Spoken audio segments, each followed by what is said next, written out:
보시는 것처럼 지금 이미 좌장분들과 패널분들께서 무대에 착석해 계시는데요. 바로 이어가 보도록 하겠습니다. 본 세션은 머니투데이 미디어 드레이크 황 디렉터님께서 좌장으로 수고해 주시겠습니다. 박수 부탁드립니다.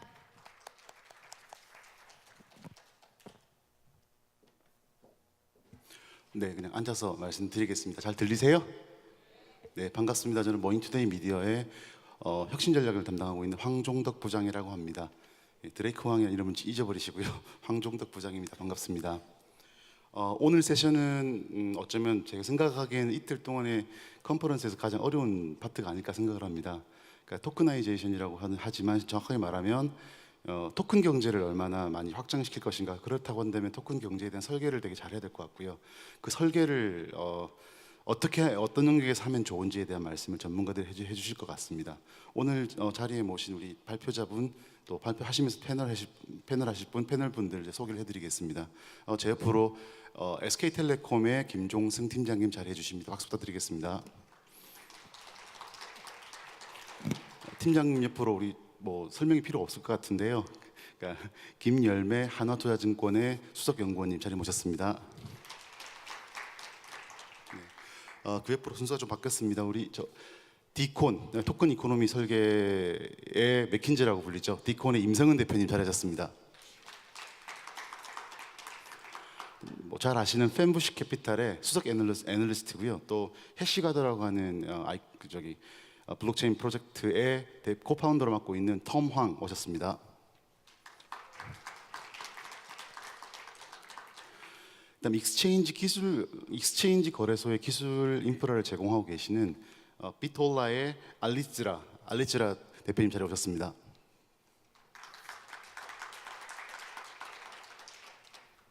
이렇게 많은 분들 모시고요. 오늘 발표는 김종승 팀장님, 우리 김열매 수석연구위원님, 그다음 톰 황이 발표를 해주실 거고요. 5번이 자유롭게 패널을 할 겁니다. 사실 이 세션은 원래 제가 좌장을 맡기로 된 게 아니라 백종찬 피어닷컴 대표님께서 맡기로 하셨는데 사정상 제가 대신 맡게 되어서 제가 사실은 별로 전문성은 없습니다. 그래서 저는 좌장의 가장 중요한 롤인 딱 시간 내에 끝을 내고 여러분 점심 맛있게 드시게 하는 걸로 목표를 삼고요. 두 번째는 가장 탈중앙화된 모더레이터를 해보도록 할까 합니다. 서로 많이 말씀 나누시도록 제가 유도하는 걸로 하고 여러분께 시간을 어기지 않고 맛있게 점심 드시도록 하는 걸 약속드리겠습니다. 그러면 김종승 팀장님부터 모시고 발표를 들어보도록 하겠습니다. 감사합니다.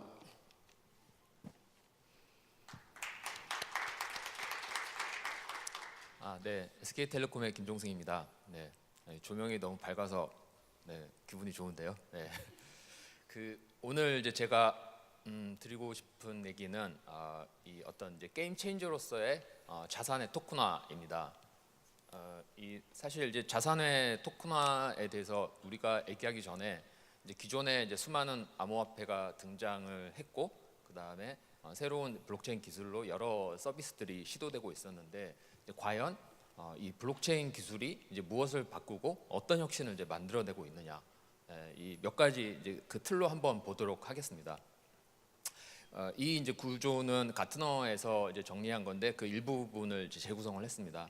실제 이제 블록체인 기술이 이 기록을 관리하는 기술이라고도 할 수 있잖아요. 그래서 이 최초에는 레코드 키퍼 그런 역할들을 이제 많이 했죠. 그리고 그게 각 인더스트리별로 적용이 되면서 기존에 있는 레거시 시스템과 이제 통합되는 어떤 그 효율성을 극대화하는 그런 프로젝트들이 많이 진행이 되고 있습니다. 근데 지금 말씀드렸던 그 두 축은 사실 일종 트랜스포메이션의 축이죠. 그러니까 레거시의 어떤 혁신 차원이고, 또 하나는 새로운 비즈니스 기회를 찾는, 탐색하는 그런 차원에서 이 상단의 왼쪽에 보시다시피 이제 블록체인 디스트럭터, 그러니까 소위 말하는 스타트업들이 이 새로운 아이디어를 내서 비즈니스를 해나가는 그런 축이 있습니다. 대부분은 또 ICO를 통해서 펀드레이징을 하는 그런 케이스가 많았습니다. 그런데 이제 오늘 우리가 더 주목해야 될 거는 여기 보시다시피 이제 디지털 에셋 마켓이라고 하는 겁니다. 말 그대로 에셋을 이제 거래하는 그런 시장입니다. 이 얘기는 뭐냐면 그 왼쪽 상단에 있는 이 디지털 디스트럽터, 블록체인 디스트럽트가 하고 있는 여러 비즈니스보다 조금 더 실물 경제에 밀착해서 그 실물 경제, 실물 자산의 이제 토큰화를 통한 어떤 새로운 비즈니스 창출 기회를 모색하는 그런 영역들이 이제 본격적으로 부각이 되고 있습니다. 그럼 여기서 자산이란 뭐냐? 자산에 대한 사전적인 정의는 너무나 잘 아실 것 같습니다. 핵심만 간단히 말씀드리자면 자산은 이제 경제적 자원이죠. 그리고 그 경제적 자원은 뭔가 밸류를 만들어내는 거죠. 그래서 이제 회계적으로는 크게 텐저블 애셋과 인텐저블 애셋으로 구분합니다. 그러니까 유형 자산, 무형 자산이죠. 그리고 그 더 중요한 거는 그 유형 자산에서 우리가 이제 유동 자산이냐 아니면 고정 자산이냐가 사실 중요한 포인트가 될 것 같습니다. 왜냐?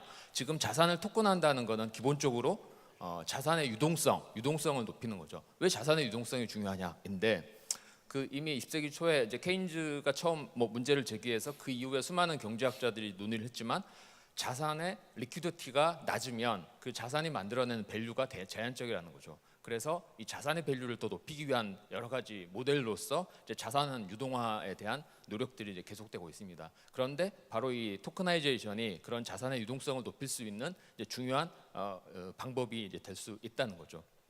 그러면 그 자산을 토큰한다는 게 도대체 뭐냐?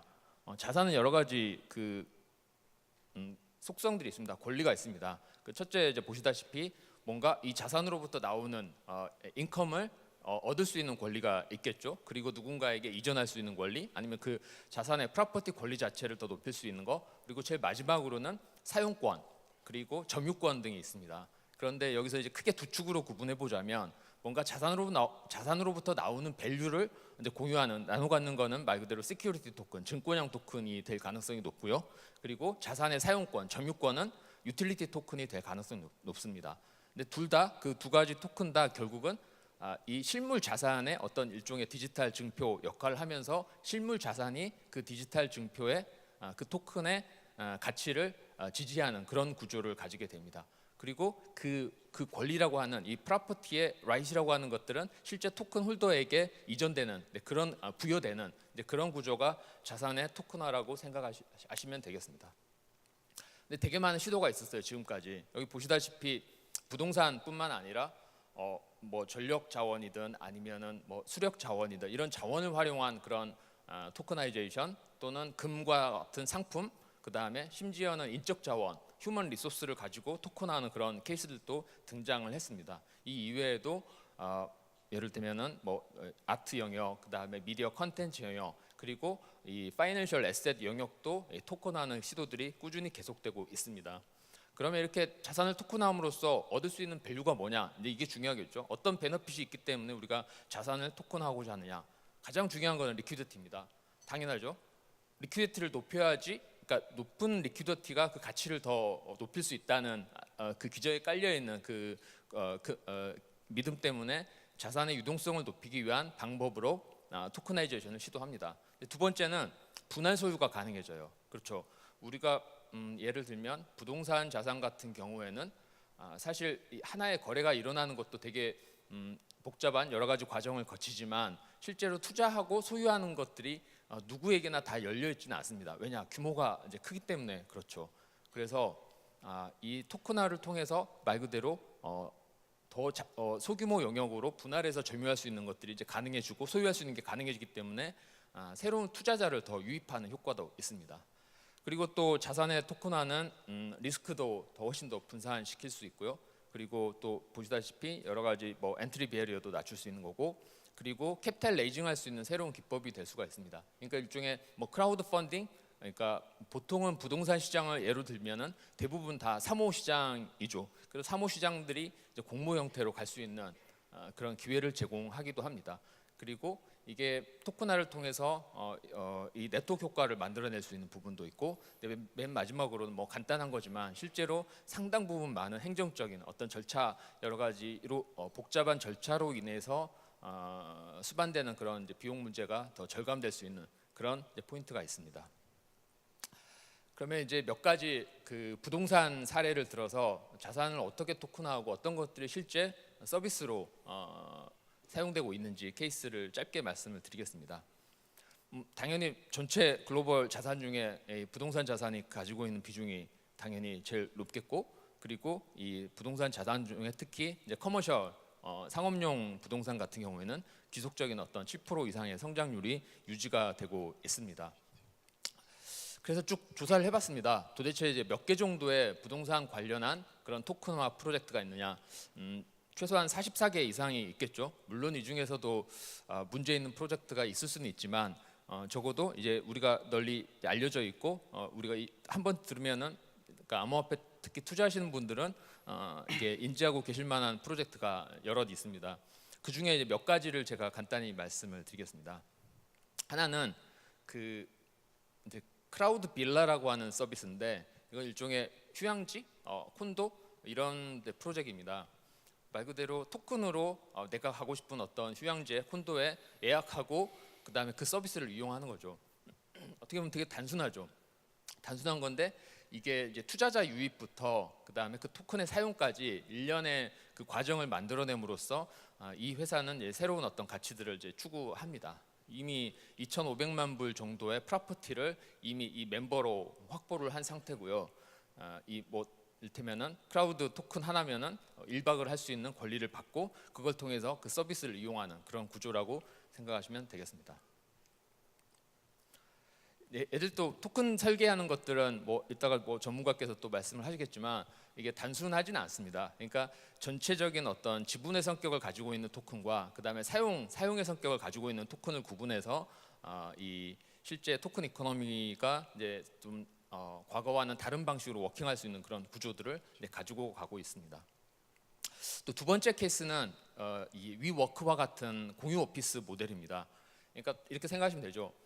부동산 하면은 실제 주거 시설은 어떻게 보면은 토큰하기가 어렵죠. 왜냐? 이게 분할 소유 또는 한계가 있는 게, 이거는 뭐 타임쉐어 이런 게 쉽지 않잖아요. 근데 여행지에서는 가능하잖아요. 그래서 숙박은 여행지가 그런 케이스가 먼저 등장한 거고, 그 다음에 사무실은 당연히 이미 위워크 비롯한 패스5나 국내에도 많은 사업자들이 등장했는데, 이런 공유 오피스 타임쉐어를 할 수 있는 모델들을 만들어내는 사업자들이 등장을 하고 있습니다. 그 프리말베이스라는 회사인데, 이 회사는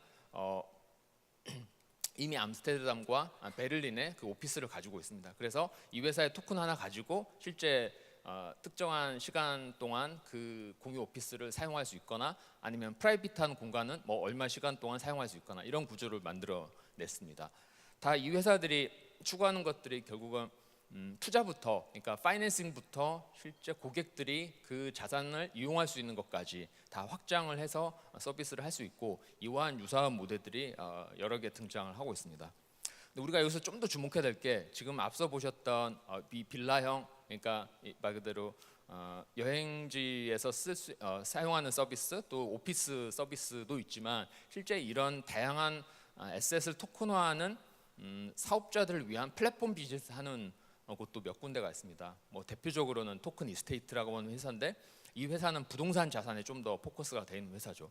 그래서 애들 보면은 뭐 듀딜리전스 비롯해서 법률적인 것들을 다 점검한 이후에 실제 토큰화를 도와주는 이제 그런 케이스에 해당이 됩니다. 그리고 두 번째는 뱅키스. 뭐 뱅키스는 뭐 유명해서 아마 대부분 다 잘 아실 텐데, 이 회사는 부동산은 아직 시작 안 하고 있는데, 여러 자산 클래스들을 기반으로 한 토큰 발행과 거래를 도와주는 그런 플랫폼으로서 역할을 하고 있습니다. 다 이더리움 기반으로 이제 가고 있고요. 세 번째는 스원 펀드라는 그 이제 플랫폼인데, 이 플랫폼이 사실은 뭐 최근에 가장 주목받는 그런 이 에셋 토커나이제이션의 플랫폼으로서 이 급부상하고 있는데, 이 회사는 마찬가지로 그 이제 두 가지 토큰으로 크게 구분됩니다. 여기 보시면은 이 투자자로부터 투자를 받아서 스웜 토큰이란 걸 운영하고, SRC20 토큰이란 것들을 다시 발행해서 실제 각각의 개별적인 그 프로젝트에는 SPC가 만들어지게 되고, 이건 개별 물건이 있는 프로젝트이죠. 여기에 투자하는 것은 SRC20 토큰을 가지고 투자하는 구조입니다. 이 토큰은 전형적인 시큐리티 토큰일 거고, 이 토큰은 이제 유틸리티 형태를 가지게 됩니다. 그다음에 이제 스원 펀드는 처음에 이더리움에서 시작했다가 기본적인 그 플랫폼 기술을 이제 스텔라로 이제 바꾸고, 그리고 여기서는 또 스테이블 토큰이 필요하다고 판단해서 그 메이커다오하고 파트너십을 맺고 이제 스테이블 코인까지 포함한 그런 구조를 지향을 하고 있습니다. 이런 여러 가지 이제 프로젝트를 이제 보셨는데 이제 중요한 거는 이게 아직도 현실적으로 이 장벽이 많아요. 특히 그 이슈언스가 이루어질 때 있어서 과연 걔를 믿을 수 있느냐, 토큰 발행자를 믿을 수 있느냐, 그리고 아직 규제 공백이 이제 많습니다.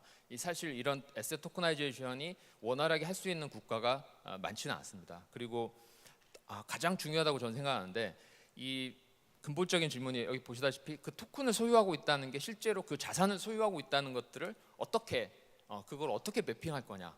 그러니까 기록만 하면 되는 게 아니라 그 권리를 그럼 누가 부여할 거냐. 그렇게 보면은 뭔가 이제 등기를 해주는 등기소와 같은 제3자의 역할이 없으면 안 되겠죠. 그리고 디지털 아이디나 KYC 이런 것들도 당연히 이제 수반될 거고 또 우리가 또 해결할 문제 중에 하나는 그러면 그 에셋, 그러니까 토큰화된 에셋을 어떻게 평가하고 어떻게 레이팅할 거냐 그런 메소돌리지에 대해서도 더 많은 연구가 이제 필요하다고 생각이 됩니다. 그리고 기술적으로도 아직 이제 가야 될 게 많죠.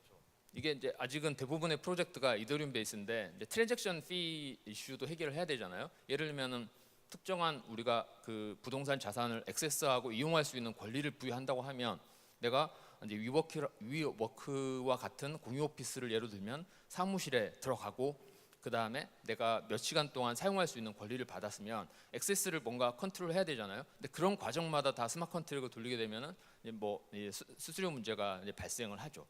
그래서 제 생각에는 아까 말씀드렸던 스원펀드라는 회사가 이제 스텔라로 바꾸지 않았나 하는 생각이 들긴 합니다. 그래서 옵체인 기술도 있어야 되고 또 이 에셋 토커나이제이션은 기본적으로 피지컬한 에셋과 결합시키는 거잖아요. 그렇기 때문에 IoT 기술과 접목이 될 수밖에 없습니다. 당연히 어떤 물리적인 자산에 대한 접근할 수 있는 권한을 실제로 통제하는 것은 IoT 기술이기 때문에 그 데이터와 그 권한 부여하는 것들이 어떻게 인터그레이션 돼야 될지가 앞으로 중요한 숙제가 될 것 같습니다. 이런 리걸 이슈, 그 다음에 기술적인 이슈에도 불구하고 실제로 이 에셋 토커나이제이션을 통해서 이제 만들어낼 수 있는 그런 기회는 이제 무궁무진한 것 같습니다. 실제로 소액 투자자부터 그 다음에 이 기존의 전문 투자자라고 하더라도 상당히 많은 비용을 줄일 수 있고 또 효율화될 수 있고 어떤 유휴 자원들을 더 많이 쓸 수 있다고 하면 에셋 토큰화를 통해서 얻을 수 있는 가치는 단지 개인적인 사회적인 어떤 국가 차원에서 큰 의미가 있을 것 같습니다. 그래서 우리가 이 버블이다 자꾸 얘기하는데 버블인 측면도 당연히 있죠. 원래 이런 버블이 있어야지 새로운 비즈니스가 만들어질 수 있는 기회가 있잖아요. 그래서 이 버블을 뚫고 이런 에셋 토커나이제이션이 이제 새로운 비즈니스를 만들어내기를 기대하면서 제 발표를 마치도록 하겠습니다. 감사합니다. 팀장님 감사합니다. 네, 저기 시간 관리를 위해서 다음 바로 연결하겠습니다. 우리 김열매 수석위원님 큰 박수로 맞이해 주십시오. 네, 크립토 시장에 대해서 현재와 그리고 앞으로의 이 시장이 어떻게 될 것인지 제가 고민하고 있는 부분들을 같이 공유하는 시간을 갖도록 하겠습니다. 저는 하나투자증권에서 블록체인과 신기술을 담당하고 있습니다. 사실 블록체인을 담당한다, 블록체인 애널리스트다라는 말이 지금 시점에 적합한지에 대해서는 저 스스로도 항상 의구심을 가지고 있을 만큼 이 기술은 태동기에 있고 그리고 과거에 우리가 인터넷 초기에 인터넷 전문가다라고 얘기하는 게 무슨 의미가 있나 이런 생각을 지금 와서 하는 것처럼 블록체인 역시 지금은 약간의 폐쇄적인 환경에서 자기들끼리 모여서 기술 논의를 하거나 또는 이거는 전통적인 방식이랑 전혀 달라라고 생각하시는 분들도 많은 반면에 제가 보기에는 인터넷이 그랬던 것처럼 앞으로의 블록체인 기술은 지금 우리가 살고 있는 사회와 융합하고 섞여가면서 새로운 모습을 계속 그려갈 거라고 봅니다. 초기이기 때문에 제가 블록체인 애널리스트라는 명함을 감히 달 수 있었다라고 생각하고요. 제가 뭘 주장하기보다는 앞으로 어떤 상상을 하면서 우리가 함께 논의할 것인가라는 관점으로 봐주셨으면 좋겠습니다. 지금의 상태에서 우리가 크립토 에셋이라는 개념을 여기저기서 많이 얘기하고 있죠. 이 크립토 커런시라는 말에서 크립토 에셋이라는 말로 그 상용어구로 쓰고 있는 단어가 옮겨오기까지 상당한 시간이 걸렸다라고 생각이 됩니다. 지금은 화폐이 아니냐라는 주장은 이제 더 이상 볼 수가 없고 새로운 개념의 크립토 에셋이 생겼다는 거에 대해서는 여기 계신 분들 정도면 대부분 동의를 하실 거라고 봅니다. 지금 이 시장에서 국가 기준으로 보면 선진국에서 그나마 가장 먼저 가이드라인을 제시하고 있는 게 스위스라고 볼 수 있는데요. 페이먼트 토큰, 유틸리티 토큰, 시큐리티 토큰 이렇게 이제 가이드라인을 제시를 했죠. 제가 이 가이드라인을 보고 스위스는 정말 선진국이구나. 그래서 이 크립토 시장에서 리딩할 수 있는 국가구나라고 조금 기대를 했습니다. 그런데 제가 크립토밸리를 방문을 해보고 느낀 바로는 스위스 역시 강한 선진국, 특히 금융 선진국으로서 강한 국가 중에 하나입니다. 그렇기 때문에 스위스는 무조건 육성하겠다는 정책도 아니요. 크립토를 우리가 무조건 이끌겠다라는 개인의 의견도 아닙니다. 그러니까 국가가 지금 이 시장을 어떻게 들여다봐야 되는가라는 연구 단계이기 때문에 지금 현재 수준에서의 이러한 논의도 나중에 가서는 어떻게 바뀔지 저는 모르겠다라는 생각을 합니다. 이런 가이드라인이 나오니까 많은 코인들이 발행이 되면서 토큰들이 스스로를 우리는 시큐리티형이 아닙니다. 유틸리티이기 때문에 규제 대상이 아닙니다라고 주장을 합니다. 하지만 SEC에서의 의견은 대부분의 토큰들이 시큐리티 성격을 가지고 있다. 저는 여기에 동의하고 있고요. 앞으로는 하이브리드형이 됐든 유틸리티만이 됐든 간에 토큰 유통에 대한 가이드라인들은 계속해서 나올 거라고 예상이 됩니다. 다만 솔직히 우리는 블록체인 업계에서 그렇게 생각하죠. 우리 합법적으로 뭐 잘하고 싶어요. 빨리 법규도 내놓고요. 규제도 내놓고 가이드라인 주세요. 라고 주장을 하지만 사실은 이 기술의 단계에서 우리는 규제든 가이드라인이든 명확하게 만들기에는 앞으로 상상하고 펼쳐가야 될 미래가 더 넓은 영역이기 때문에 지금은 명확하게 카테고리를 나누기 어려운 단계다라고 저는 생각을 하고 있습니다. 작년까지 유틸리티 토큰이 지금까지도 계속 발행이 되고 있는데 올해 제가 증권업계에서 일하면서 자본시장에서 관심을 갖고 있는 분야는 시큐리티 토큰입니다. 아예 신고를 하고 시큐리티 토큰으로 발행을 하자. 그리고 감독 당국의 규제 안으로 들어가자라고 하는 토큰 발행이 시도가 되고 있고요. 여기서 저는 굉장히 중요한 의미가 있다라고 보는 거는 비트코인과 이더리움이 나오면서 우리가 프로그래머블 머니라는 얘기를 했죠. 프로그래밍 가능한 머니다. 그래서 상호 합의에 의해서 코딩으로 컨트롤되는 돈의 흐름을 만들었다라는 게 이 시대에 굉장히 큰 변화였다라고 보는데요. 시큐리티 토큰은 프로그래밍이 가능한 오너십, 모든 소유권을 프로그래밍에 의해서 거래할 수 있다라는 점이 앞으로의 또 한 단계 진보를 이룰 수 있는 중요한 포인트라고 봅니다. 이 미국에서 폴리메스나 티제로 같은 기업들이 지금 프로젝트들이 많이 추진이 되고 있고 굉장히 인기를 끌고 있는 상태입니다. 앞에 김종순 팀장님 말씀하신 수험 펀드 같은 경우도 시큐리티 자체를 토크나이즈하는 그런 프로젝트를 추진을 하고 있습니다. 올해 굉장히 관심이 많을 거라고 보고요. 내년에도 이 시장은 분명히 커질 거라고 봅니다. 여러분들 여기 계신 분들 중에 주식 투자하시는 분들 계실 텐데요. 비상장 주식을 개인끼리 거래하는 것은 합법화돼 있습니다. 자본주의에서 충분히 가능한데 다만 유동성을 확보하기 어렵고 거래하는 데 불편함이 있습니다. 이런 부분들을 시큐리티 토큰으로 대체하게 된다고 하면 개인끼리의 거래도 투명하고 활발해질 수 있을 뿐 아니라 금융 감독 측면에서도 거래를 관리 감독할 수 있는 포인트가 생깁니다. 대표적으로 비상장 주식 같은 경우에는 탈세의 수단으로도 굉장히 많이 쓰이고 있기 때문에 결국에는 미국에서 이 부분에 대해서 긍정적으로 활용할 방안을 연구할 것이고 그렇게 되면 증권형 토큰들이 실제로 발행될 가능성이 저는 충분히 있다고 봅니다. 다만 제가 여기 이렇게 프로젝트들을 소개하고 있지만 이들이 시장을 주도할 수 있을 것인가에 대해서는 저는 의구심이 있습니다. 왜냐하면 대부분의 그 오픈 소스로 되어 있는 코드들은 기존의 프로젝트들에서 크게 벗어나 있지 않기 때문에 바꿔 말하면 진입 장벽이 낮아서 누구나 다시 또 들어올 수 있다고 보여지고요. 미국의 나스닥 같은 경우는 직접 자기 자체적인 블록체인 플랫폼을 만들고 싶어 하기 때문에 결국에는 이 시장도 이 프로젝트가 아니라 어쩌면 제도권에서 흡수할 가능성도 충분히 있다라고 생각이 됩니다.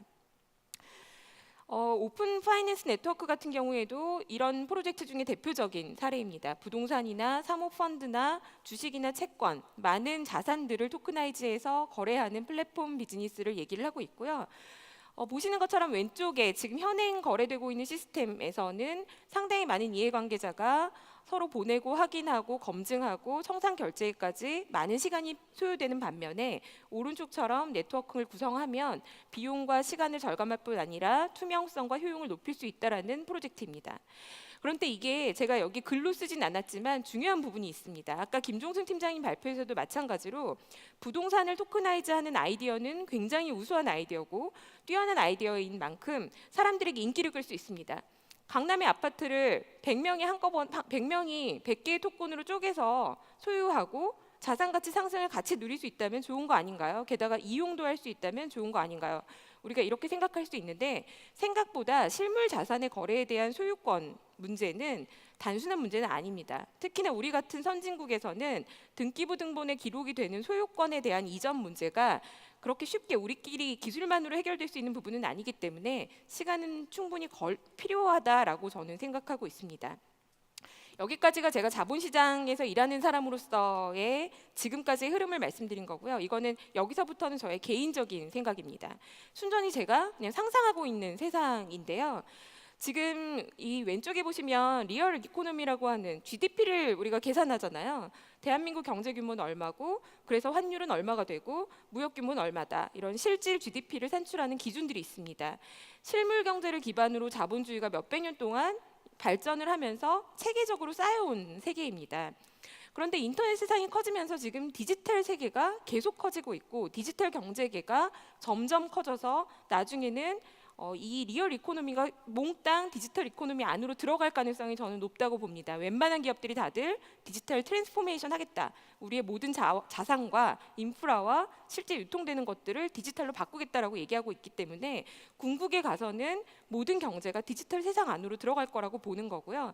그렇게 됐을 때 지금 실물 경제를 기반으로 하는 이 체계, 자본주의의 법정화폐가 있고 주식이 있고 채권이 있고 지금까지 발전된 많은 것들이 그대로 디지털에 적용되는 것이 아니라 블록체인뿐만 아니라 많은 기술들로 인해서 새로운 경제학이 생겨날 거라고 보고 있고 그 한 축으로 블록체인 기반의 크립토 이코노미가 상당히 중요한 역할을 할 거라고 생각을 하고 있습니다. 디지털 경제가 크고 있다는 것은 미국에서 이미 지표로 잡히고 있는데요. 그런데 미국 경제 지표에서 잡히는 거는 여전히 전통 경제의 GDP를 산출하는 기준이기 때문에 하드웨어나 이커머스의 레비뉴 같은 것들을 지표로 삼고 있습니다. 유튜브에서 내가 뭔가를 만들어서 올리는 행위는 경제활동 지표로 잡히지 않으나 실제로는 무언가 행위가 발생을 하고 있고 디지털 경제가 커지면 커질수록 저는 지금 실물 경제에서 잡히지 않는 지표들이 더 많아지고 그 안에서 유통되는 무언가의 기능을 하는 자본의 기능을 하는 것이 바로 토큰의 역할이 커질 것이다. 이렇게 생각을 합니다. 지금 밀레니얼 세대 디지털 네이티브라고 얘기하죠. 이들은 게임의 아이템도 자기의 소중한 자산인데 단순히 게임의 아이템만 그런 것이 아니라 앞으로는 인터넷 세상에서의 크립토 컬렉터블을 분명히 갖고 싶어 할 것이다. 왜 엄마 아빠는 아직도 집에 도자기를 못 버리는 것인가? 우리 세대에서는 더 이상 필요가 없지만 그들에게는 중요한 수집품이었던 것처럼 점점 더 그런 디지털 세상에서의 자산이 커질 거라고 예상이 되고요. 그래서 블랙락을 창립한 록카피토는 실제로 자산운용사에서 게임 설계하는 사람들을 채용을 하고 있습니다. 이제는 밀레니얼 세대가 경제활동 주류 인구가 되는 앞으로 10년, 20년 안에는 이들은 분명히 게임 같은 금융상품을 찾을 것이다. 이렇게 얘기를 하고 있고요. 지금 보시는 게 이제 왼쪽에 보시는 게 2009년 이후에 미국 다우지수와 인터넷 업종 지수의 추이입니다. 최근에 뭐 약간 주가 조정을 받고 있긴 하지만 여전히 인터넷 거대 공룡들의 주가는 엄청나게 시장을 초과 수익, 그러니까 즉 아웃퍼폼 했는데요. 이러한 흐름이 쉽게 꺾이지는 않을 것입니다. 저는 제가 왜 이걸 말씀드리냐면 데이터가 새로운 자원이라는 시대를 우리가 살면서 이 기업들한테 데이터를 다 퍼주고 있고 그러면서 이 공룡 기업들이 탄생을 했는데요. 일부 블록체인에 대해서 아주 신봉하시는 분들은 아주 강하게 사랑하시는 분들은 우리가 구글과 아마존을 부실 수 있다라고 생각하시겠지만 저는 그 정도까지 가기에는 아직 우리가 갈 길이 훨씬 멀다라고 생각이 됩니다. 이 기업들이 지금까지 데이터를 기반으로 해서 성장한 것만큼 그리고 이들이 독식했던 거에 대해서 우리가 반대로 우리끼리 데이터를 쉐어하고 새로운 경제 구도를 만들자라는 시도로서 블록체인이 굉장히 좋은 기술이라고 생각이 되고요. 같이 커가는 가운데 데이터를 활용하는 많은 시도를 해보자. 앞에 제가 시큐리티 토큰으로 시작해서 굉장히 장황하게 여기까지 왔는데요. 지금 많은 사람들이 제도권에서 자본주의 시장 안에서 교육을 받고 실물 경제에서 우수한 활동을 가지고 자기 자본을 축적하다 보니까 블록체인 기술과 토큰 이코노미를 보면서도 여전히 실물 경제에서의 자본주의를 생각하고 있는 것 같습니다. 그래서 실물 경제에 있는 것을 어떻게 대체하느냐, 또는 시큐리티 토큰 이런 식으로 자본주의에 의해서 움직이는 것을 그대로 블록체인에 입히려는 시도가 너무나 많이 일어나고 있는데, 제가 말씀드리고 싶은 것은 그 부분이 우리가 가고자 하는 방향이 아닐 수 있다. 아마존이 20년 전에 서점 차려가지고 이렇게 빅데이터 AI를 꿈꿨듯이 우리도 블록체인을 한다라고 하면 단순히 토큰, 주식을 대체하는 토큰 또는 무슨 상품권을 대체하는 토큰 이 정도가 아니라 인터넷 세상에서 거래가 일어나고 있으나, 생산자와 소비자가 분명히 있으나 거래가 활발하지 못한 영역, 우리가 상상하지 못했던 영역으로 조금 더 넓게 보시는 게 좋지 않을까 생각합니다. 누가 위너가 될지는 아직 모릅니다. 전통 금융업에서도 굉장히 빠르게 뛰어들고 있습니다. 특히나 골드만삭스나 JP모건 같은 이 자본시장을 주도했던 기업들은 워낙에 가지고 있는 자본이 막대하기 때문에, 그리고 인력 수준과 인프라가 잘 갖춰져 있기 때문에 적극적으로 들어올 가능성이 충분히 있습니다. 핀테크 스타트업들, 이미 공룡이 되어 있는 스타트업들이 많이 들어오고 있고요. IT 회사들도 충분히 가능성이 있다라고 보여집니다. 우리가 여기 모여 계신 분들은 대부분 크립토 쪽에서 계신 분들이 더 많은 걸로 알고 있는데요. 여기서 우리가 그럼 4개의 플레이어들이 다 다른 거니까 서로 싸워가면서 해야 되는 것이냐? 저는 그렇지 않다고 생각하고요. 특히나 블록체인 업계에 계신 분들은 IT 업계든 전통 금융업계든 유니콘이 되어 있는 핀테크 스타트업이든 같이 논의해서 영역을 키워가는 것이 앞으로 우리가 해야 되는 일이라고 생각합니다. 마지막인데요. 제가 이제 국회 토론회도 다니고 많은 기업들의 세미나도 다니고 하면 질문도 나오고 또 반대급부도 보게 되는데, 어떤 일들이 있냐면 왜 이렇게 정부는 규제하려고만 합니까? 라고 얘기하시는데요. 사실 제가 뭐 정부 관계자도 아니지만 제가 보기에는 정부가 앞으로 더 강하게 규제할 가능성은 충분히 있습니다. 왜냐하면 텍스 과세에 대한 이슈가 인터넷 세상에서 이미 일어나고 있기 때문인데, 하필이면 블록체인은 크립토 이코노미, 특히 크립토 에셋이라는 이름으로 가상화폐라고 하죠. 정부 측에서 얘기하는 그 가상화폐 투기 열풍 때문에 정부 입장에서는 가만 볼 수 없다라는 측면이 분명히 생겼다라는 겁니다. 위대한 경제학자인 밀턴 프리드만이 99년도에 이미 이 사태를 예견했다라고 생각이 됩니다. 인터넷상에서 서로 모르는 사람들끼리도 거래가 가능한 화폐 개념이 생길 것인데, 인터넷 세상의 가장 큰 문제는 정부가 과세를 하기 어려워진다라는 부분이라는 거죠. 그래서 저는 이 업계 관계자분들은 최대한 뭐라고 얘기할까요? 투명한, 우리가 얘기하는 게 신뢰 사회잖아요. 블록체인을 통해서 신뢰 사회를 만들겠다고 하면서 신뢰를 저버리는 행위를 최소화해야 하고, 그리고 정부 측에 최대한 발언할 수 있는 것들을 공개적으로 요구도 하고 토론할 수 있는 그런 마음으로 가야 같이 성공할 수 있다라고 보여지고요. 결국에는 국가들이 논의를 통해서 이 시장으로 어떻게 규제할 것이고 어떻게 키워갈 것인지 논의를 분명히 할 것이라고 봅니다. 어쩌면 크립토 세계에서의 정부의 역할을 하는 조직이나 블록체인 커뮤니티도 충분히 생성이 될 수 있다고 보여집니다. 예, 제가 시간이 다 돼서 이상 마치도록 하고요. 또 앞으로 패널 토크하면서 또 재밌는 얘기했으면 좋겠습니다. 이상입니다. 감사합니다, 위원님. 자, 다음은 우리 톰황 팬후시 수석 애널리스트의 발표를 듣겠습니다.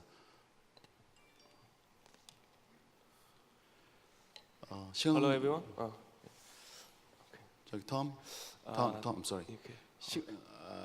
I need to manage the time, so could you just cut it just 10 minutes? Yeah, sure. I will be short. Okay. Thank you. Okay. But first, sorry everyone, I haven't prepared the English version, so I will put it in Chinese. 今天呢，我很高兴来到这里韩国首尔，然后跟大家一起分享我们在区块链领域的一些经验以及看法，然后同时可以介绍一下我们自己的这个做的项目，然后简单先介绍一下我自己。我自己呢是这个 BK Fund 的和临界 Hashgar 的以及这个GDF Global Digital Finance 的联合创始人。然后简单介绍一下我们这3个主体。第一个 BK Fund 呢，我们是这个分布式资本，在去年年底的时候，在内部成立了一家专门做 Token Fund 的一个专业化运作的 crypto 基金然后临界 HashGuard 呢是我们专门为解决数字金融领域的基础设施难题而成立的一家项目然后第3个GDF 呢是我们和中国一家顶级PE 优势资本一起成立的一家布局区块链领域数字金融的一个新的基金所以今天我演讲的题目就是分享这个数字金融这个领域给大家数字金融简单来理解呢，就是区块链金融，也就是我们今天所提到的这个 token economy 然后我们把它提升到了一个 digital economy， 因为我们觉得这个世界它不只是 token 其实它是把任何的数据都变成了一个可以交易、可以流通的一个资产，所以我们把它叫做 digital economy。然后首先呢，我想分享一下我们认为区块链行业的主要赛道，以及数字金融这个领域，它其实在整个区块链里面的地位是什么？首先呢，我们认为数字金融 （digital finance） 其实是一个在区块链领域承上启下的一个功能。那么区块链大家知道，在基础领域是包括基础设施，包括原创的这个技术。比如说像这个挖矿像共识算法然后像这个公有链，比如说以太坊比特币以及我们知道的像EOS 这样的基础设施同时区块链之上呢，它有各种各样的 DApp 区块链应用以及区块链的投资以及区块链的相应的周边的技术服务那么数字金融呢，它其实起到了一个对接最底层的基础设施和最上层的各种应用的一个润滑和一个连接的作用。因为我们大家知道，金融在传统领域里面，它就是起到一个融合各行业的这么一个作用。那么区块链金融呢，相应的也是起到区块链这个行业发展的一个关键作用。可以说，如果没有区块链如果没有融资的功能，那么如果没有这么多每年几千个区块链项目，以及上万家交易所以及千万级别的用户在里面支撑，区块链市场不会有今天的市值，我们也不会坐在这里探讨这个领域所以我们认为数字金融是这个区块链行业的最核心的一块。然后接下来想跟大家分享一下，就是数字金融大概有什么样的特点。第一个，我们认为是可信金融。所谓可信金融呢，就是利用了区块链的一个特点，上链之后不可篡改，做到了一个存证的功能。所以说，在金融领域，我们只有可以做到资产上链、合约上链、数据上链、过程上链，然后最后形成了一个区块链的自金融体系。第二点呢，我们叫做普惠金融。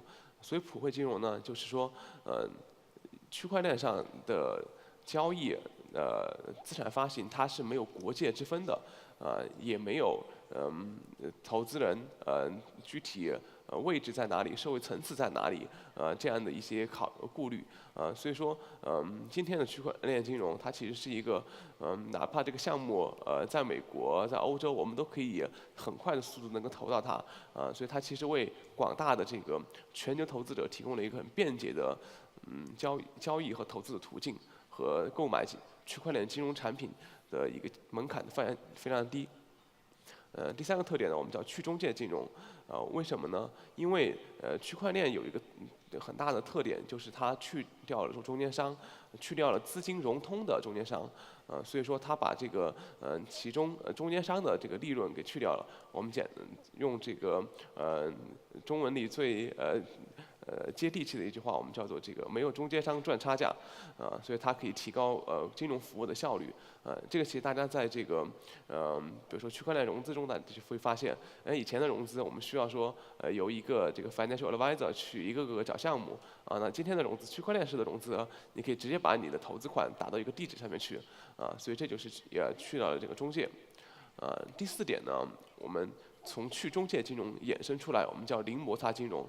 这个原因呢是由于区块链上的金融，它可能是通过智能合约自主执行的，这就说明它其实在中间的这些合约签署的成本，这些人员摩擦的成本大大降低，所以区块链润滑了金融的整个形式。然后第5呢，我们叫做可编程金融，金融是可以 program 的。原因是什么呢？因为大家知道 token 是一个可以编程的一个资产，可编程的资产它就导致了资产在流动、在交易过程当中是可以被人为事先甚至事中去限定的。那么比如说一个 token 它只能用于这个慈善领域。它就不能用于其他的，比如说赌博这样，比如说奢侈品消费的这样领域，所以它就把金融变成一个越来越可控的一个领域。所以，我们刚才提到了数字金融，那么今天我们，在去年4月份的时候，我们自己做了一个项目叫 HashiGuard，这个我们希望成为数字金融世界里的基础设施，这个是我们 HashiGuard 的解决方案，那么HashiGuard 是一条底层的数字金融公有链，它能解决，它在这个生态里面能提供诸多的跟数字金融相关系的生态产品以及相关的服务比如说金融的平台、资产管理的平台、量化的平台、保险的平台、融资平台最重要的其中一个是 HashiCard 的技术赋能平台，我们对资产的发行、资产的流通资产的管理都有相应的一套解决方案提供给大家，所以我们希望说成为 Token Economy 的这样一个很完整的一个基础设施，甚至说我们希望说对于C 端的用户和企业分别提供以下的服务，比如说为个人用户，我们希望我们的生态里面能提供数字金融产品的购买服务，然后同时企业能够在我们这里面进行数字资产发行、融资以及交易。同时基金的用户，大家知道这个 private equity 是一个1万亿美金的市场，那我们会为这个 token economy 的这种 private equity 提供一个金融产品的发行和基站交易服务。最后呢，我们是希望其实未来可能80%的以上的金融产品，我说是 token economy 的金融产品，都会在 HashiCard 上面进行发行、交易和流通。这是我们希望成为未来整个 token economy 的一条基础设施的一个公有的一个生态。那么这个上次我们合伙人已经讲过说，今天的 HashiCard 已经获得了全球超过80个家知名机构的数千万美元融资，大部分的来自中国的顶级 VC，以及包括我们在韩国也有数家机构参与了我们的投资，我们最近也在扩张韩国市场，大家可以多交流。然后最后呢，想提到说，我们不仅是在数字金融领域有一个项目，同时我们还建立了一支基金，叫做 GDF，是1亿美金的一个专门投资于 token economy 的项目。我们希望说，通过资本的力量，然后来聚集相关的资源，然后把数字金融这个领域推上一个新的高度。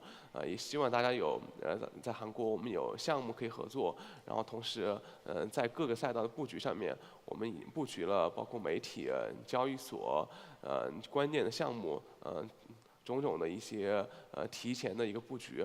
同时，我们希望说把这个 digital finance 这个理念，然后也和我们韩国的朋友们一起多交流，然后会希望我们跟大家多合作。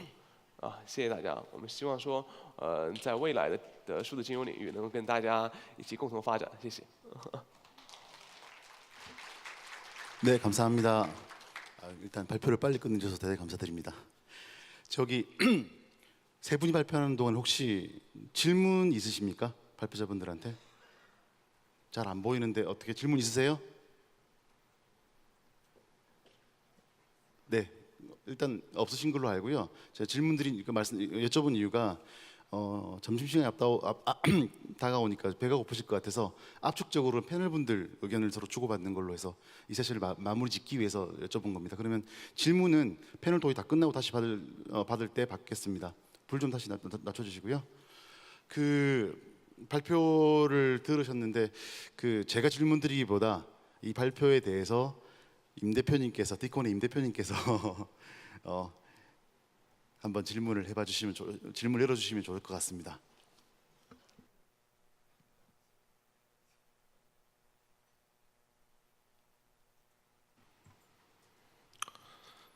네.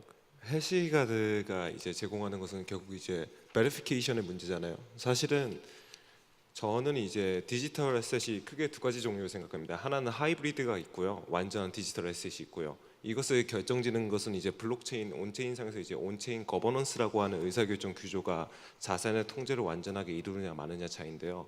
특히 하이브리드의 영역, 즉 리얼 이스테이트나 아니면 커머디티 같은 선물의 영역으로 가면은 온체인 거버넌스의 통제권이 약해지기 때문에 약간 역설이죠. 기관들은 반대로 이 자산에 대한 통제권을 잃게 되거든요. 즉 유동성은 풍부해지지만은 이제 기관들이 블록체인으로 들어오면서 거버넌스에 대한 통제권을 잃고 본인들이 자산에 대한 통제를 할 수 없기 때문에 대량의 리퀴디티가 발생되는 게 아니라 그냥 리얼 이스테이트나 이런 시장은 여전히 침투돼 있고 저는 완전한 디지털 애셋으로만 활성화가 될 거라고 보거든요. 이거의 예시는 이제 세큐리티 토큰이나 아니면 유틸리티 토큰이 있겠고요.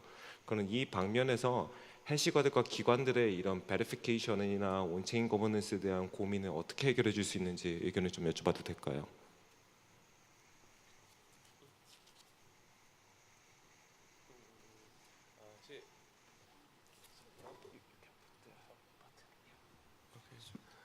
谢谢 Morgan。我们知道，其实我们跟 Morgan 昨天已经有了不少的交流。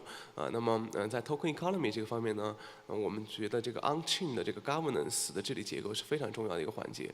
那么这个环节呢，我们认为说，其实区块链上的治理跟传统领域的治理，它没有说有非常大的区别。那么我们都是人类社会和各个行业的治理。所以说，我觉得未来是有一种趋势，说我们是把传统领域的比如说传统金融领域，经过人类社会近100年的积淀的各种各样的 regulation， 比如说各种 SEC 的 regulation， 各个国家的政府部门的对金融领域是最强监管的一个领域把这样的一些 regulation， 比如说我们能够写进智能合约。我们把它 tokenize 了，把 regulation 自己也 tokenize 了，然后利用人类社会积淀了几百年的这样的一些管理人性不作恶使得机构能够平稳运行的很多这样的一些理念引入到这个 tokenize 里面所以我觉得这是未来的一个方向而至于我们的临界哈希嘎的我们自己的这个治理体系呢应该说。我们一方面是借鉴了传统的金融体系，他们自己的这个理念包括我们把这个合约、把这个资产、把这个数据都上链上链以后做到不可篡改，这样的话提高公众对token economy 的这么一个信任度这是第一个方面。第二个方面呢，我们是在治理结构方面，我们可能会采取有一些专业的节点加入到我们的这个 governance 里面来，比如说他们包括监管机构包括一些大的一些基金 PE 包括一些主要的第三方的一个 third party 的一些audit 然后这样的一些节点加入到我们这个领域里面来，然后通过大家共同的力量然后来做到治理结构的优化同时呢我们会比如说我们以 DPoS 这样的共识算法然后来实现说能大家以投票的权重这样来一步一步的将我们的这个token economy做到一个更好的一个治理结构谢谢大家。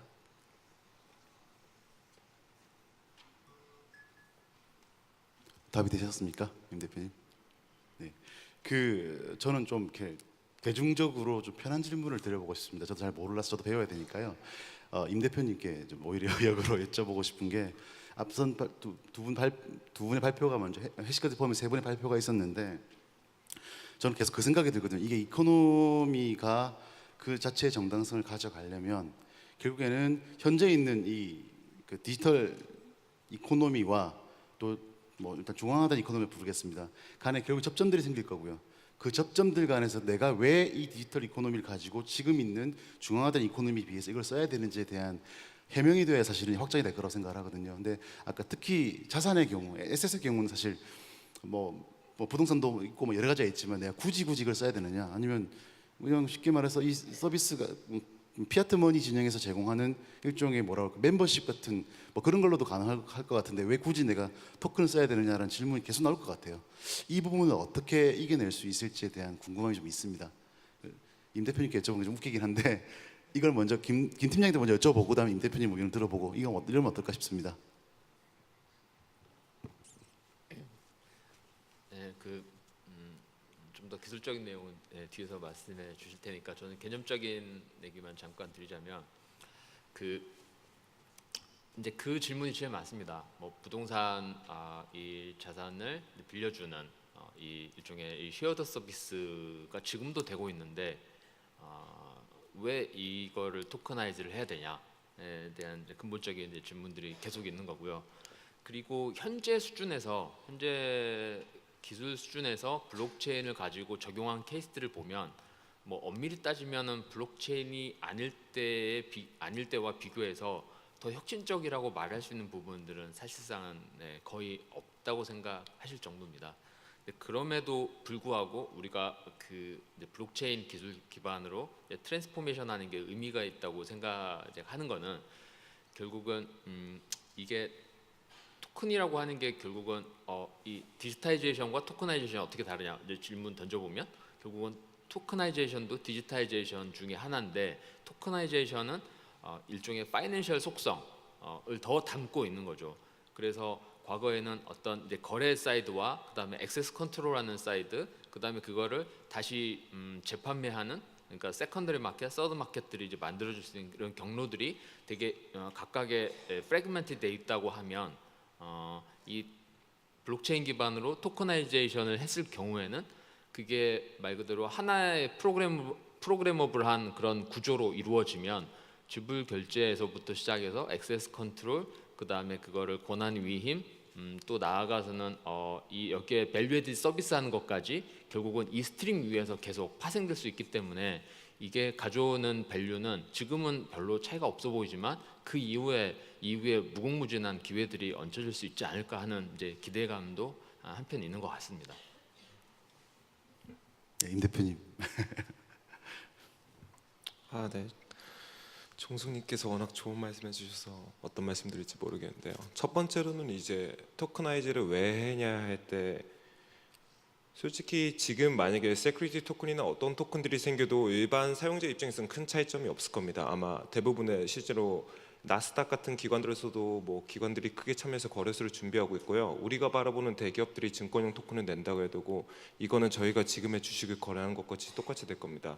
즉 리얼 이스테이트로 가도 규제 당국의 규제가 정확히 있어야 되기 때문에 부동산 거래소 되겠죠. 즉 우리의 입장에서는 근본적으로 뭔가 부동산 수수료가 좀 더 싸졌네 이 정도밖에 없을 겁니다. 사실 저는 이 어떤 정말 기존에 존재하는 피지컬 에셋보다 저는 디지털 에셋을 크게 보는 건데요. 이제 하나의 관점 중에 하나로 이제 컴퓨테이션 마켓이 있습니다. 이제 컴퓨팅 파워라는 개념이 있는데요. 이 컴퓨팅 파워도 사실은 하나의 에셋으로 볼 수가 있거든요. 이제 기술이 보편화됨에 따라서 기본적으로 인공지능이나 빅데이터와 같이 언제 어디서나 통신망과 컴퓨팅 파워에 대한 리소스가 계속 늘어가고 있는데 반대로 우리가 가지고 있는 하드웨어들, 핸드폰이나 이제 맥북의 성능이 굉장히 좋아졌잖아요. 즉 우리가 가지고 있는 유유 자원도 늘고 있습니다. 즉 해서 저는 이 토크나이즈라는 관점을 어떻게 보면 이게 그리드망과 연결되지 않을까 생각해요. 첫 번째로는 리퀴디티로서 유저들에게 유동성의 기관들의 돈이 들어오고 부동산에 대한 소유의 권한이 이렇게 분배가 되는 게 첫 번째 관점이면 두 번째로는 우리가 가지고 있는 유유 자원을 가장 잘 활용해 줄 수 있는 게 바로 토크나이즈거든요. 요거의 하나의 예시는 여러분이 가지고 있는 허스팟이 될 수 있겠고 컴퓨터에 있는 램이나 리소스가 될 수도 있겠고요. 이런 것들이 지금 발달되고 있는 고도의 기술인 아티피셜 인텔리전스나 아니면 빅데이터와 결합되는 사회적으로도 큰 시너지를 발휘할 수 있기 때문에 리퀴디티와 테크놀로지, 컴퓨터 리소스 그리드망의 관점에서 저는 토크나이즈가 좀 신기한 도전이 아닌가 생각을 합니다. 내가 들고 있는 내가 소유한 이 하드웨어 에셋과 나의 시간과 나의 리소스가 하나의 자산이 돼서 이것들이 컴퓨팅 파워가 발전하면서 이제 그 자체가 하나의 에셋으로 된다는 말씀이신 것 같은데 되게 신선하게 들리긴 합니다. 다만 걱정이 되는 거는 결국에는 기존에 깔려있던 하드웨어를 어찌됐든 사용을 해야 되는 거고 이 부분 네트워크를 이 부분 지금 다시 미국으로부터 망중립성에 대한 얘기가 또 나오잖아요. 과금 얘기 나오고 해서 제 말씀드리는 거는 이제 그런 것들로 인해서 자꾸 기존의 뭐라 그럴까 시스템으로부터 도전은 계속 나올 것 같다는 생각이 좀 드는데 이런 부분들을 뭐 기술적으로 피해가자 혹은 기술적으로 이겨내자라는 말은 좀 웃긴 얘기긴 하지만 어찌됐건 그런 것까지 감안하는 컴퓨팅 파워를 에셋으로 삼아서 이것들 토큰 이코노미에 좀 더 가속화의 기름을 부어보자라고 하는 주장은 되게 좋은 것 같고요. 이게 그러면 기술적으로 어떤 식으로 발전해 나갈 건지에 대해서 제가 알리한테 좀 질문을 해보고 싶습니다. 그러니까 알리는 지금 거래소 인프라의 기술을 제공하는 서비스를 하고 있는 기업이기 때문에 방금 이 관점에서 기술을 통해서 그 유효한 그 컴퓨팅 파워를 토큰으로 다시 유입시키는 이런 기술에 대한 혹시 논의나 이런 것들에 대해서 어떤 트렌드가 있는지 한번 여쭤보고 싶습니다.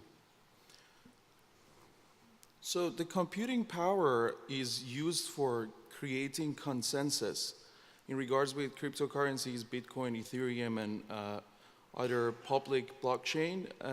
This essentially computing power creates that consensus that is very valuable. So I want to bring back the conversation a little bit because the question that was raised was that why do we need blockchain? And I want to highlight that this concept is not new. We have equity market, we have a stock market, and tokenization's been there for a very, very long time. So currently we're talking about putting these assets on the blockchain and having this computing power that generates this consensus. So first of all, there are a lot of inefficiencies that are created because of the blockchain. If you look at Bitcoin, Ethereum, or any other public blockchain, they all struggle with this. They all struggle with scalability. So why do we really want to put it on the blockchain, and what do we gain from that? So that's a very important question, and it's a question that is not being answered properly, and I actually don't think we need a blockchain for any of these use cases. So Mr. Kim brought up actually a good question. How do we ensure the value of these tokens? When we talk about, for example, WeWork, if I have, let's say WeWork issues a token, and if I have this token, I can rent like a WeWork office. At the end of the day, I have to go to WeWork, and WeWork has to give me the office. So it's a physical interaction. It cannot be on the blockchain, or like if we put it on the blockchain, it just shows that, well, you have this sort of like, you know, responsibility. And well, we're already achieving this with contract, so I don't think there is actually a really big use case there. And also, like, these tokens, in my opinion, need to be fungible. So by fungible, I mean, if we're talking about real estate, one real estate is not the same as the other. Even in WeWork, one office is different than the other office. So if I have one token, how can I rent an office? Like, which office would I get? Are they going to peg that to a US dollar value? That loses the whole point. So I think fungibility is very, very important. When we talk about a stock, like that one stock represents one thing. Bitcoin or cryptocurrencies, like they're fungible. One Bitcoin is one Bitcoin, and it's not different than the other Bitcoin. So I think having market for non-fungible asset doesn't really make any sense. So in my opinion, to answer the question, computing power is used to generate consensus amongst parties that can't reach consensus. So we have group of like different entities, and they argue on something, and they can't come up with that consensus on what's the truth or what's like wrong. And in those cases, they're willing to pay the price of a blockchain, which is very, very high. It's very, very inefficient. The performance is very, very low, but they achieve that consensus. And in an economy, as a money, like that's a very, very huge value, because we understand we can use these tokens as a money. That's what we all strive for. That's what we all work for. So I think the use case of blockchain as a form of value transfer makes sense, but in a lot of other cases, I'm very skeptical.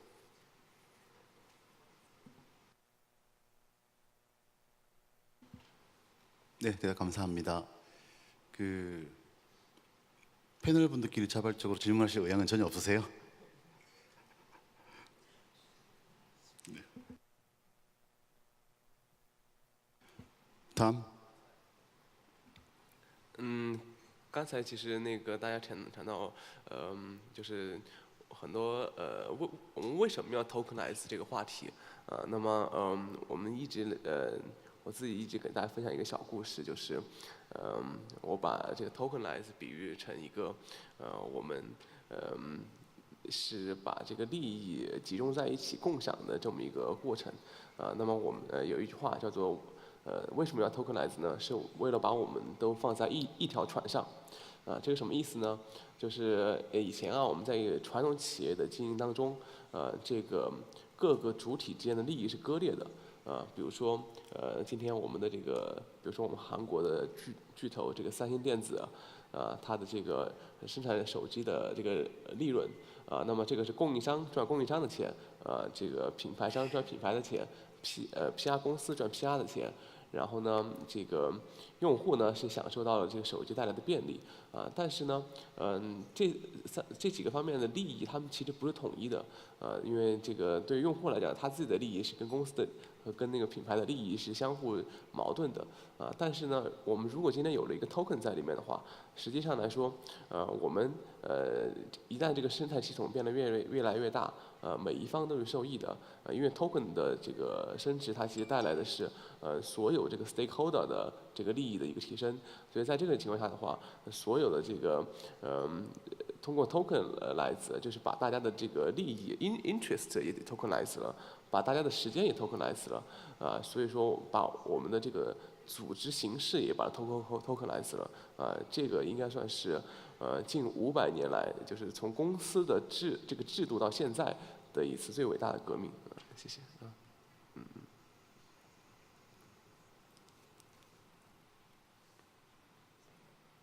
말씀하실 네, 김현민 수석 위원님. 네. 네, 저도 장기적으로는 블록체인이 바꾸는 미래에 대해서 굉장히 긍정적으로 보고 있고 이익을 쉐어하고 참여자가 함께 가져간다라는 그 이상에 가까운 이념에 대해서 굉장히 사랑하는 팬 중에 한 명입니다. 그럼에도 불구하고 저는 그 임 대표님 말씀하신 포인트가 저는 더 지금은 우리가 접근하기 좋은 포인트가 아닌가라고 생각하는 게 디지털 에셋에서 출발하는 것이 유리하다라고 보여지고요. 왜냐하면 온체인상의 실물을 담을 수는 없습니다. 당연히 상식적으로 부동산이 들어오는 거 아니죠. 그렇지만 제가 장기적으로 좋게 보는 거는 모든 실물 자산은 디지타이즈 돼서 소유권은 디지털로 기록이 될 것이고 그게 이미 발생한 상황에서는 블록체인으로 들어올 수 있다고 생각합니다. 그렇지만 지금 상태에서의 토크나이즈는 어디에 유리한가라고 보자면 디지털 돼 있는 자산들, 실물 자산, 실물 경제에서 구축돼 있지 않은 디지털 경제계에서의 디지털 자산을 거래하는 것, 그리고 실물 경제는 대부분 국가와 기업과 개인으로 이게 하이어라키가 그려져 있는데 국가를 뛰어넘는 데이터 거래가 이미 우리가 일상적으로 쓰고 있습니다. 그렇기 때문에 국경을 넘는 데이터 거래, 디지털 에셋에 대해서 접근하는 게 저는 좋다고 보고요.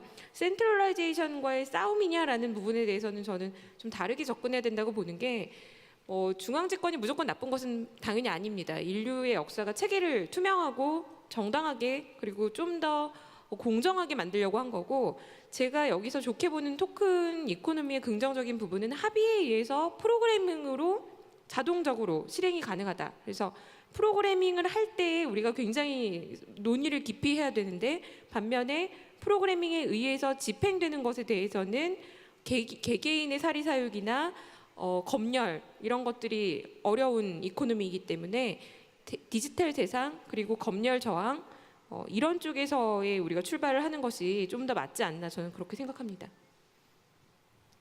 네, 그 의견에 뭐 반론까지는 아니지만 약간 저는 이제 약간 다른 견해가 있습니다. 그러니까 이제 뭐냐면 디지털 자산의 토큰화가 당연히 먼저 올 거라고 저도 그렇게 생각을 하지만 결국은 실물 자산에 대한 이제 소유권의 이슈들을 이제 어떻게 이제 블록체인 상에서 해결하느냐가 이제 우리가 이제 궁극적으로 지향해야 될 그 모델이라고 생각합니다. 사실 그 경제 발전의 역사를 쭉 보면 결국은 소유권 획정의 역사입니다. 그러니까 소유권을 획정한다는 것은 결국은 계약에 의해서 이제 이루어지는 거고 그 계약이라는 게 완전한 계약이 사실상은 가능하지 않죠. 그래서 그 계약을 통해서 소유권 획정을 어떻게 하느냐에 대한 그 뭐 수백 년 동안의 그런 노력들, 그 노력들의 연장선상에서 저는 이제 블록체인 기술로 또 온체인에서 그 소유권에 대한 소유권 획정을 위한 그런 계약 모델들에 대한 논의가 더 이루어져야 된다고 보고 결국은 그 자산을 소유한다는 것, 그 다음에 자산을 이제 사용하고 이용한다는 것의 의미, 그 다음에 그 권리들을 누구에게 어떻게 배분하고, 그 다음에 거기서 나오는 이익을 어떻게 쉐어하느냐가 어떻게 보면 전체적인 어떤 경제 모델에서 우리가 이제 새롭게 추구해야 될 좀 약간 근본적인 더 가치가 아닐까 그렇게 생각이 됩니다. So we run infrastructure for exchanges, tools and services, providing exchange as a service, and we deal with Bitcoin, Ethereum, and some other coins. The stuff that other panelists mentioned are right, but again, I want to emphasize on the fact that blockchain is not really efficient. So we provide services for a lot of like exchanges and deal with it on a daily basis. How many of you guys have heard about CryptoKitties project? It was a decentralized game on Ethereum, just a very, very simple game that brought down entire Ethereum blockchain. During that period that people were playing the game, Ethereum's network wasn't working because Ethereum's network is not scalable. This is very, very important topic from a technical perspective, and I think answering and solving these issues, it's great that we're moving forward in this direction, but we have to understand the limitations. A lot of the projects that are currently being researched on and worked on, all these applications on smart contracts on top of Ethereum's blockchain and other public blockchains have major limitations. In fact, there is no single use case of any of these blockchain-like projects. You can say it's still early on, but I mean, it's been more than 2 years actually. And I think if there was any use case, if there was any application that we could use as smart contracts, we would have seen it by now. And my point is not that we would not get a smart contract in future that we can run these applications. What history taught us is that we will proceed forward and we will figure out and solve these technical problems. But these are very, very important technical issues, and I think currently they're not being addressed and they're not being solved.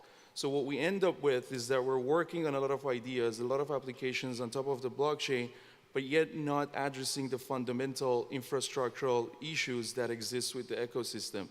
So as you can see, Ethereum price already went down a lot. It went to like $1,000, whatever, and then it's at less than $200 now. That's just a clear sign. Like there's a hype. People think about all these applications, price go up, everyone's interested.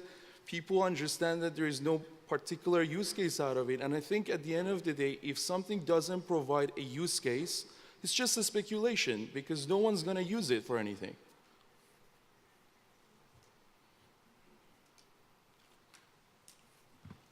Very critical comments. 사실 뭐 저거는 기술적인 문제고요. 토크나이즈로 문제를 잠깐 돌려보자면은 이거는 이제 기본적인 거예요. 부동산 시장은 이제 인류가 태어난 뒤로 소유권을 주장했던 가장 기본적인 권리잖아요. 우리한테는 주거권 있고, 또한 반대 이유로 전력 시장은 테슬라가 교류를 만든 이게 100년 동안 변하지가 않았는데, 이제 생각해 보니까 이거를 변화시키지 못했던 요인은 간단하거든요. 부동산을 소유하고 갖고 있는 이해 당사자들이 본인들의 그 소유권에 대해서 내가 어떤 교환을 할 수 있는 매개 증서를 발행할 수 없고 중앙적인 권력에 의해서 통제되어 왔는데요. 그만큼 접근성이나 자본의 유동성에 있어서 제한을 받았다면 이제 해시가드 같은 프로젝트나 아니면 종수님이나 여매님이 말씀하셨던 것 같이 그 자산에 대해서 내가 이해관계를 갖고 있는 이익 당사자들이 직접적인 교환 매개를 발행할 때 그거에 대한 전문성이나 아니면 자본에 대한 유동성, 접근성이 올라간다면은 그게 좀 더 배려가 나가지죠. 즉 거래 배려를 굉장히 낮춰줄 수 있는 기술이 저는 토크나이즈라고 생각합니다. 거래 배려가 낮아질수록 자본이 흘러들고 마켓이 커지게 되고 다시 또 자본은 유입되고 반복하니까 근본적으로 토크나이즈가 혁신을 이룰 수 있는 비난은 저는 오히려 페이먼트 분야가 아니라 이렇게 전통적인 말씀하신 부동산부터 디지털 어셋 아니면 전력 시장까지 모든 분야에 있어 토크나이즈가 유용하게 될 거라 생각해요. 이게 제 답변입니다. 저한테 사실 51초가 남았는데요. 5분만 더 주시면 제가 질문 하나씩만 던져보겠습니다. 사실 전 김 팀장, 종승님 말씀에 굉장히 동의하는 게 제가 인터뷰를 하고 돌아다니면서 만났던 많은 블록체인 기업들이 사실 자기들의 서비스를 어디서 쓰려고 했냐면 주로 아프리카나 저개발 국가에 많이 쓰려고 했었어요. 그러니까 무슨 얘기냐면 말씀하셨듯이 그런 에셋들이 아직까지 발전되지 않은 곳에서 이걸 이코노미를 일으켜보는 하나의 촉매제로 쓰려고 했었거든요. 그건 굉장히 의미가 있는 것 같습니다. 근데 아쉽게도 또 우리가 힙하고 핫한 또 새로운 트렌드의 변화는 주로 선진국의 소비자로부터 많이 일어나는데 저는 그래서 프로그래머블 머니라고 라고 하는 부분에서 좀 집중을 하고 싶은 게 실제 그 피아트 머니 진영, 즉 중앙 정부가 정부는 아니죠. 은행이 발행하는 이 머니에서 이 프로그래머블을 집어넣어 가지고 본인들이 코인을 발행하려고 하는 뭐 그런 움직임이 있잖아요. 자, 그런 움직임이 지금 프라이빗 진영에서의 탈중앙화된 혹은 뭐 자율적으로 움직이는 합의에 의해서 움직이는 이런 토큰 이코노미 진영에 위협이 될 것인가, 아니면 함께 공존할 수 있을 것인가, 아니면 쌍생을 이룰 것인가, 이게 이제 굉장히 궁금합니다. 이걸 마지막 질문으로 제가 던지면서 아까 말씀 들어보고 세션을 마치면 어떨까 싶습니다.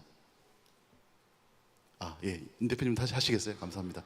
네, 이게 기술적인 관점에서는 그래서 이런 거를 해결하기 위해서 나오는 것들 중 하나가 이제 인터체인 기술입니다. 그런 말로 이제 결국은 체인이란 하나의 안에서 통용되는 화폐가 아니라 여러 개의 체인이 이제 동시에 들어왔을 때 그 화폐에 대해서 수합을 할 수 있는 기술을 지원하는 게 중요하겠고요.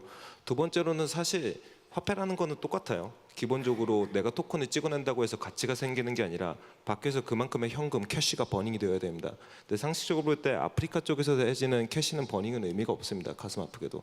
선진국 쪽에서 결국은 이런 자본이 들어오고 캐시가 버닝이 되지 마켓캡이 생기고 이에 따라서 토큰이 가치가 생기면서 그게 아프리카 같은 국가로 갔을 때 이에 대해서 뭔가 프로그래머블한 머니로서 그들한테 사회 변화를 일으킬 수 있는 거죠. 그래서 저의 요점은 인터체인으로서가 기능이 좀 더 확실해지고 인프라로서 두 번째로서 선진국 쪽에서 자본이 좀 더 들어와서 실물 자산의 가치가 생기면 가능하지 않을까 생각합니다. 인터체인 토큰 사면 될까요? 사지 마세요. 농담입니다. 다음 우리 열매님께서 네. 네, 저는 그 최근에 중앙은행들이 각국에서 CBDC, 센트럴뱅크 디지털 커런시 얘기를 이미 하고 있는데 충분히 법정화폐가 크립토커런시 형태로 나올 수 있다라고 생각합니다. 시간이 당연히 걸릴 거고요. 그런데 그렇게 됐을 때 위협이 되는가 아니면 공생하는가에 대해서 저는 이 시장은 더 커질 것이고 그러면서 공생할 가능성이 충분히 있다고 봅니다. 국가라는 시스템은 우리가 하루 이틀 만들어 놓은 시스템이 아니고 법정화폐도 마찬가지이기 때문에 크립토커런시가 활성화된다고 해서 달러의 위상이 쉽게 무너질 거라고는 보지 않습니다.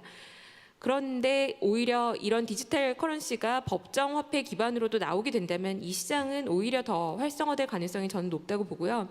인터넷 세상에서 토큰은 법정 화폐가 나오더라도 중요한 의미를 가질 거라고 봅니다. 왜냐하면 EU가 지금 브렉시트니 거기서도 지금 타협을 못하고 엑시트하는 국가가 생기잖아요.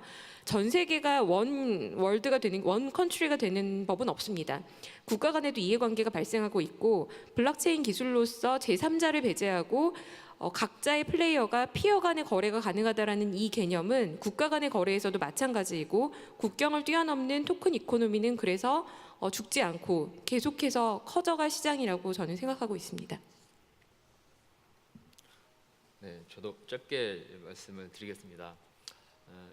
결국은 이제 이 거대한 어떤 변화, 시간의 흐름의 규결은 저는 결국은 거버넌스 이슈가 이제 관건이 될 것 같습니다. 이제 과거 어떤 중앙화된 그런 오소리티에 의해서 이제 지배받는 사회에서 사실 블록체인이 이제 꿈꾸는 거는 다수의 뭔가 참여가 들어가 있고 그게 이제 코드에 의해서 어떤 룰을 만들어내고 그 룰에 의해서 우리가 새로운 거버넌스를 만들고 그 거버넌스가 실현되는 사회를 꿈꾸잖아요. 결국 이제 그런 것들을 지향한다면 이 토커나이제이션은 단지 테크 관점이 아니라 결국은 폴리티컬 이코노미 관점에서 다시 재해석을 해야 되고 거기에서 필요한 논의들이 더 전개가 돼야 될 것 같습니다. 결국은 우리가 얘기하는 정치학에서 얘기하는 민주주의에 대한 근본적인 질문부터 다시 던지고 또 시장이 도대체 뭐냐, 마켓이란 뭐고 어떤 마켓의 룰은 누가 어떻게 만드는 거냐 이런 것들에 대한 질문을 던지면서 이 토코나가 단지 기술적인 게 아니라 정치 경제학적으로 가져올 수 있는 이런 의미에 대해서 계속 우리가 탐색하고 논의를 해야 될 것 같습니다. 다음 any comments?